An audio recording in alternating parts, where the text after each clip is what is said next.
নমস্কাৰ, মোৰ নতুন ভিডিঅ'লৈ সকলোকে স্বাগতম জনাইছোঁ। আজি আমি কথা পাতিম এডিআৰে যিসকলে ফেইল কৰিছিল তো তেওঁলোকৰ পইচা কেতিয়া ঘূৰাই দিব আৰু মুখ্যমন্ত্ৰীয়ে এই বিষয়ত নিউজৰ আগত কি কৈছে তাকে আজি আপোনালোকক দেখাম মই।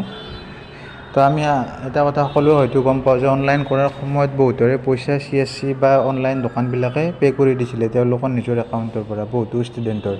তো তেনে ক্ষেত্ৰত যদি অসম চৰকাৰে পইচাটো ৰিটাৰ্ণ কৰি দিয়ে তো তেওঁলোকৰ একাউণ্টত পইচাটো সোমাই যাব।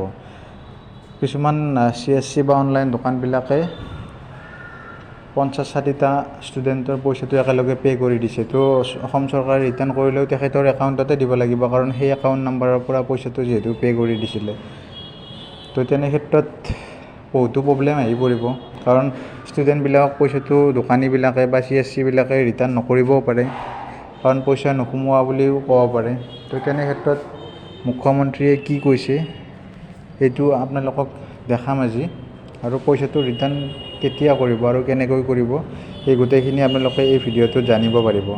আৰু যদি এতিয়ালৈকে এই চেনেলটো ছাবস্ক্ৰাইব কৰা নাই, ছাবস্ক্ৰাইব কৰি ল'ব, কিয়নো সকলো চাকৰিৰ লগত জড়িত খবৰ মই চেনেলটোত দি থাকোঁ। ধন্যবাদ।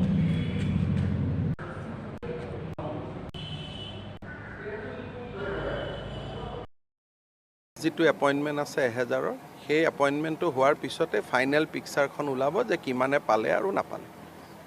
যিহেতু এতিয়াও আৰু 1000 নিযুক্তি হ'ব অহা 10-15 দিনৰ ভিতৰত, যেতিয়া ফাইনেল নিযুক্তি হৈ যাব যে এওঁলোকে পালে এওঁলোকে নাপালে। দ্বিতীয়তে কথা, আৰু এটা বহুত প্ৰাৰ্থীয়ে মোক কৈছে যে ছাৰ টকাটো ঘূৰাই নিদিব, ঘূৰাই দিলেতো CSC অপাৰেটৰবিলাকে পাই যাব, আমি নাপাওঁ। সেই সমস্যা এটাও আছে। সেইকাৰণে আমি আৰু এটা কৰিব পাৰোঁ যে অহাবাৰ পৰীক্ষা হ'লে এখেতসকলক বিনা ফিজ আমি পৰীক্ষা দিয়াৰ সুবিধা দিব পাৰোঁ।